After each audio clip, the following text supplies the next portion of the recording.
Hey, what's up everyone? Welcome back to my YouTube channel. I hope you like the still picture that you're seeing because that's what we're going to do today.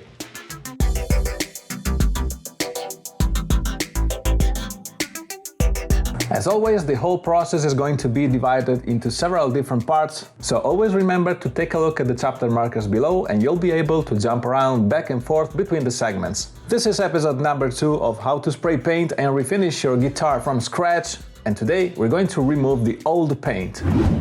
If you're new to the channel and you like this type of content, please feel free to leave a like and comment on anything you see or hear. And if you also want to see more of this stuff like plugin reviews, gear demos and other heavy metal related videos, definitely consider subscribing to my channel. It really helps a lot, guys. Alright, so for this tutorial I'm going to be using sandpaper in various grit, typically starting from 80 for rough shaping and gradually going up to 2000 for super fine polishing, a cork block, paper towels, and of course painter's tape, screwdrivers, hex keys and wrenches. You can also use an orbital sander to speed things up a little bit when removing the very first layers of paint on flat areas, but you'll definitely end up having to hand sand the majority of your guitar's body, surely in the cutaways. Since we're going to make a lot of dust first and spray paint later, going back and forth between these two phases, the workspace where you're going to do it is very important. You absolutely want to stay in a room with good ventilation and lights, put some trash paper sheets or cardboard in the background, and spraying lacquer paint, you need to place one fan near your guitar, making it blow the air away from it and yourself as well. Just a quick disclaimer before starting the process: wood, paint and metal dusts are very dangerous for your health, so always remember to wear safety devices such as masks and respirators with suitable filters, gloves, goggles, and to do everything calmly and very carefully. If for any reason you are not comfortable with the tools you are using, just immediately stop and ask for help from someone more experienced than you. Safety first, folks! Alright, so the fun part begins. As you can imagine, I'm using my Orbital sander with 80 grit sandpaper on flat surfaces. Quick tip, always start from the back, because if you screw up something, it will be less noticeable.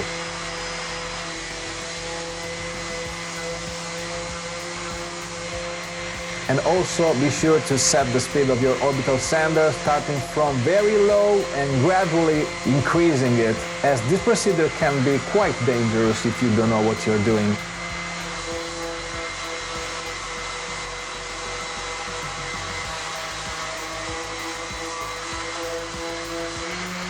Yeah, of course, pardon the very grainy footage, but at this point you're going to make a lot of dust. I mean a lot, really a lot of dust. Again, I will never stress this enough. If you're trying to mimic me in the video, be sure to be very comfortable with what you're doing. So if for whatever reason you find the surface where you're staying slippery, or maybe your hands and wrists are starting to hurt, take a break, stop, safety first, guys. You can say that the paint that I am removing wasn't that good because I am almost not applying any pressure at all, and this is going away very fast.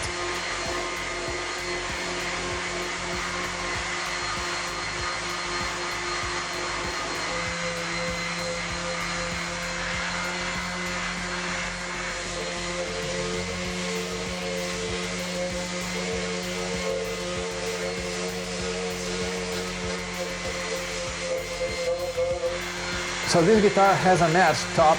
I'm trying my best not to flatten the surface. Always the same tip, guys, just apply almost no pressure at all, let the sandpaper do the job. 80 grit is very rough.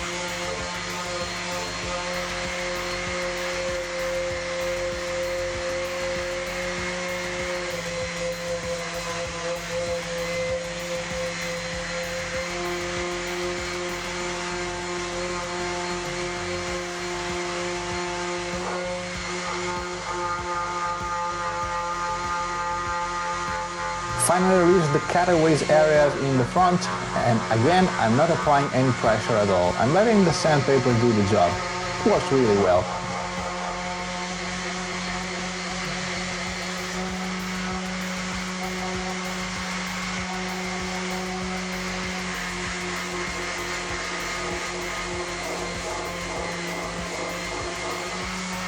And yes, here I'm trying my best not to take away material from the cutaways and the sides.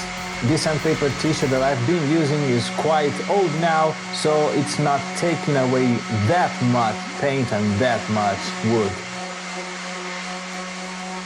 Alright, now I finished with 80 grit sandpaper, so it's time to move on to the hand sanding part. And here, guys, you're going to sweat really hard.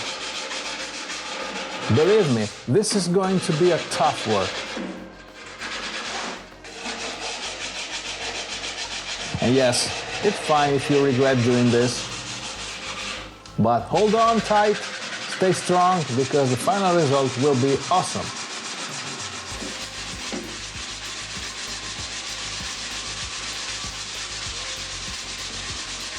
I know you can feel the pain just by watching this video. There's nothing much to add here. Just wrap your sandpaper around a cork block or a wooden block. The important thing is that it's straight, and keep sanding and sanding and sanding and sanding using 80 or 100 grit sandpaper until you see the paint coming up and you reach the bare wood.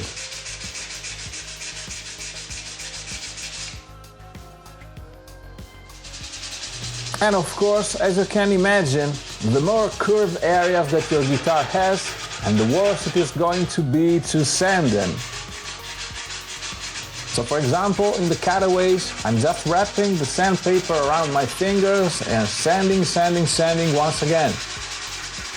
Hold on, eventually you'll reach the bare wood, sooner or later, today or tomorrow, or maybe the next week, or yeah, more likely in 2024. And finally, after you manage to remove almost all the paint from your guitar, it's time to clean the surface, because I'm going to fill those big holes that you see where the Tune-o-matic and the stop tailpiece were installed. Yes, I've been working on 2 guitars at the same time, and I'll make a video for the other one also, so stay tuned. Again, sorry for the footage being a little bit grainy, but with all that sand and dust in the air, both my cameras had a really bad time trying to stay in focus. So I'm just using that blue sponge with a little bit of water. You want to remove almost all the dust from the top of your guitar. And now it's time to fill those big holes. So you're going to need wood filler, buy a good one, you won't regret it, wood dowels, wood glue, a spatula, putty knife, hand shears or trimming scissors, painter's tape, and your guitar, of course. This is almost the final result that I want to achieve, and using my awesome engineering skills, I put some dowels inside the holes, filled them with wood glue, and waited for it to dry overnight.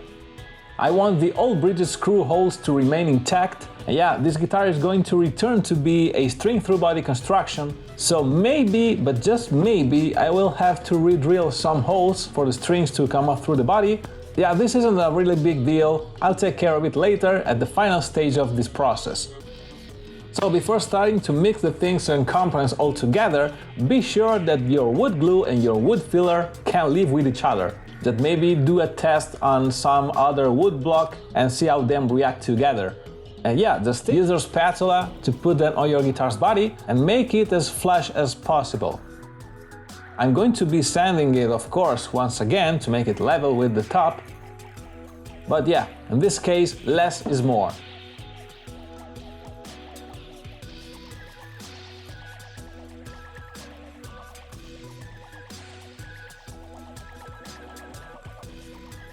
And this is the final result, not bad. You can remove the excess using a paper towel or your fingers also. Just be sure to wash your hands before going to dinner, and I'm going to let it sit for a couple of hours. And yeah, I think that for today we're done. In the next episode, I'll be sanding the guitar body once again, starting from 80 and going up almost to 400 grit. So the guitar body will be very smooth and ready for primer. Alright folks, this is all for today. If you like this video and this type of content, please feel free to leave a like and comment on anything you saw or heard. And if you also want to see more of this stuff like plugin reviews, gear demos and other heavy metal related videos, definitely consider subscribing to my channel. It really helps a lot, guys. If you want to directly support me, don't forget to listen to my instrumental solo album Musa and my hybrid practice band project Awareness EP. They're out now and they're all available on all digital streaming platforms: iTunes, Spotify, Deezer, Tidal, you name it. And if you're a bedroom producer like me, don't forget to take a look at my Facebook group, MSIMs and VST plugins for metalheads. It's a great community, growing more and more every day, more than 1,600 members now, and you'll always get updates for new VST plugin releases. So once again folks, thanks for watching, stay safe, be good to each other, and see you the next time!